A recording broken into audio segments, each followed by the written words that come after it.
Ya, masalah demo adalah biasa. Dalam negara sebesar kita, kan kita sudah sepakat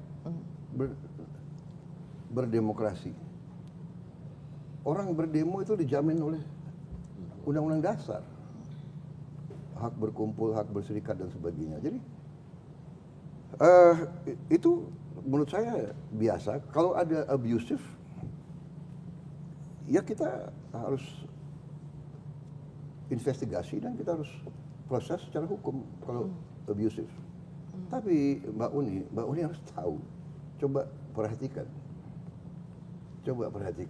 secara objektif ya, kita jujur ya.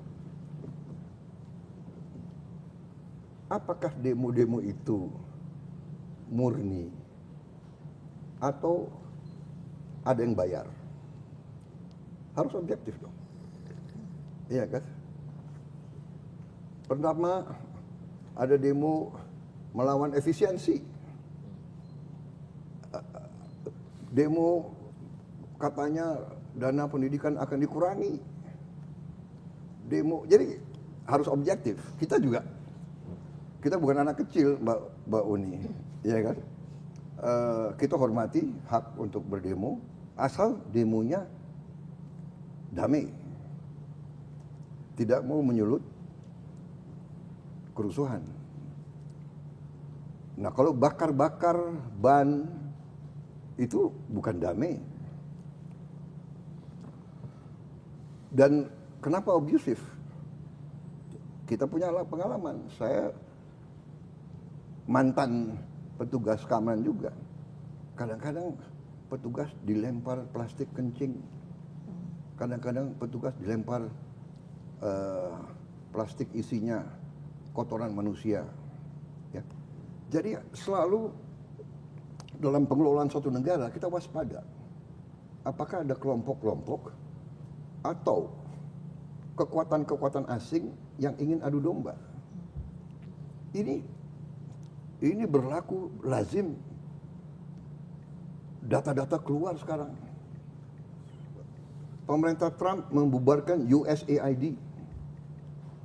Dan di situ ketemu bukti-bukti bahwa USAID membiayai banyak LSM di mana-mana. Bahkan ini kan keluar semua. It's public knowledge, Mbak Uni. Ya. Jadi saya mengajak kita berpikir dengan jernih, ya kan?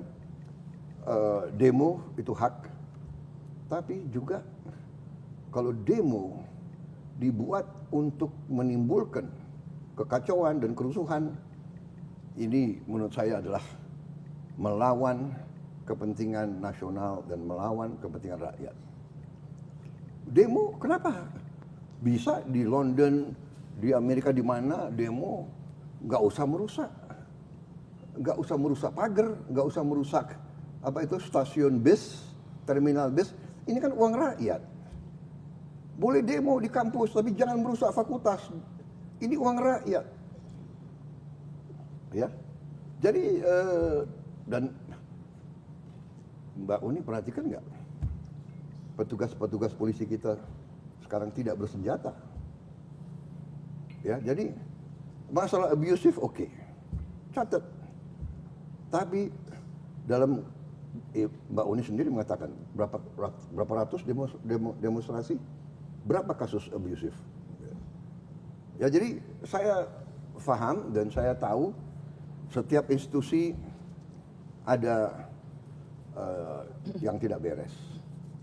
Ya, organisasi yang besar, ya kan, pasti ada yang namanya manusia, namanya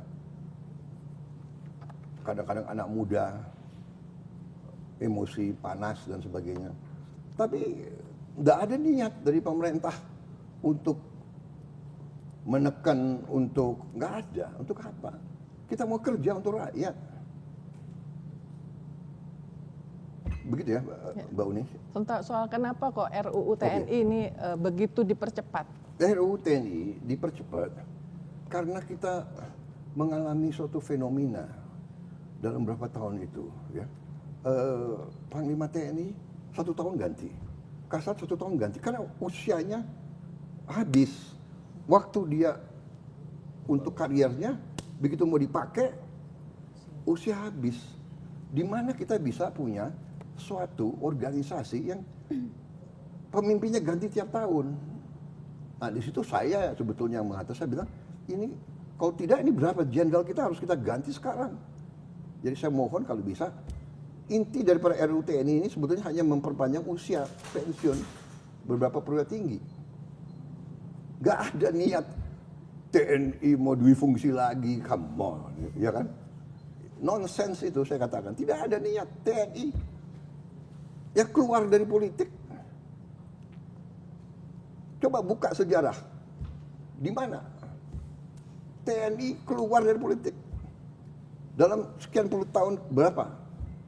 Ya, waktu kejadian Dujungsi ABRI itu, ya memang Bung Karno yang ajak ABRI masuk karena kondisi Indonesia diserang, diganggu, PRI Permesta, DITI, RMS.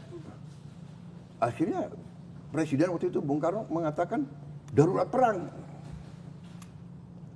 Kita jangan lihat kondisi sekarang, kita lihat kondisi tahun 50-an gitu. Iya kan? Saya masih ingat, saya masih anak kecil dari Jakarta mau ke Puncak lewat Bogor, dihentikan di tengah jalan. Di jalan ke Puncak itu DI rambut gondrong di tengah jalan, dihentikan. Ya mereka minta makan, minta ini. Jadi kondisi zaman berbeda-beda. Ya. Jadi menurut saya undang-undang TNI itu is a non-issue. Tidak ada niat semua pejabat tentara yang akan masuk jabatan-jabatan sipil pensiun dini. Hanya ada beberapa lembaga yang memang diizinkan. 14 itu. Intelligence, bencana alam, Basarnas, dari dulu kan ini hanya mengformalkan. Kemudian apa ya katanya kejaksaan, kenapa? Ya kejaksaan ada jaksa apa pidana militer. Kemudian hakim agung, ada hakim agung ya kan? Kamar militer, dan kalau dilihat semua itu ada reasoningnya. Jadi menurut saya is non issue, itu rakyat juga tahu kok bahwa. Tapi transparansi proses pembahasannya juga akan dipersoalkan. Itu yang memicu demo sebetulnya Pak. Selain konten ya, selain konten yang dikhawatirkan bahwa ini kita mengarah ke militarisme negara, militarisme ada kotor-kotor lagi kayak zaman Orde Baru. Ya sudahlah, ya. Gak ada itu. Ya. Okay. Gak ada militarisme apa, ya kan? Militarisme apa? Kenapa orang nggak ribut kalau Thailand itu kudeta berkali-kali kok? Kenapa nggak? Anda ngerti nggak ada itu? Militarisme apa? Jadi, saudara, kalau Anda tanya secara objektif ya, bikin survei, tanya rakyat, lembaga mana yang paling dipercaya oleh rakyat? Jangan elit intelektual di Jakarta yang punya akses, yang ya kan, yang banyak punya pandangan-pandangan tertentu gitu ya. Menurut saya bias gitu loh, selalu memandang dengan sakwa sangka, dengan curiga gitu. Memang TNI sih Pak, selama ini survei-survei mengatakan TNI, cuman ada alasannya kenapa TNI itu nomor 1, karena sejak reformasi TNI itu kembali ke barak itu, dan kemudian lahir dari rahim rakyat. Jadi image itu yang membuat TNI itu selalu nomor 1 di survei. Nah dikhawatirkan kalau misalnya makin banyak. Mbak Uni, yang bawa kembali ke barak siapa? Saya mau tanya. Reformasi. Yang bawa kembali TNI ke barak itu siapa? Pemimpin TNI sendiri. Ya. Ya. Okay. Kita sadar waktu itu, Pak Wiranto, Pak Yudhoyono, ya kan, Agus Wiradikusuma, termasuk saya yang dorong. Saya pertama di dalam TNI yang mengatakan civilian supremacy. Saya tunduk dan saya buktikan bahwa saya tunduk kepada pemimpin sipil. Saya diberhentikan oleh Pak Habibie, siap. Padahal saya pegang pasukan terbanyak. Jadi jangan salah. Jangan selalu pakai narasi yang selalu, ya kan? Menurut saya, kita objektif. Rakyat itu masih percaya sama TNI. Ya, baik. Karena apa? Tidak hanya itu. Kalau ada bencana alam, siapa yang pertama kali? TNI. Kalau ada ribuan orang mayat waktu di Aceh, siapa yang angkat? Jadi kita harus objektif yang benar. Siapa yang jaga republik ini? Malam Natal, tahun baru, ya kan? Lebaran, mudik, TNI, Polri, ada kekurangan. Ada unsur-unsur yang, ya semua lembaga kita, ada hal-hal yang tidak baik. Ini tanggung jawab kita bersama, mari kita perbaiki. Saya tegas terus di TNI, di Polri. Bersihkan diri kalian. Baik. Sebelum nanti saya ambil tindakan atas nama sebagai mandataris rakyat. Ya, baik. Terima kasih Bapak, terima kasih.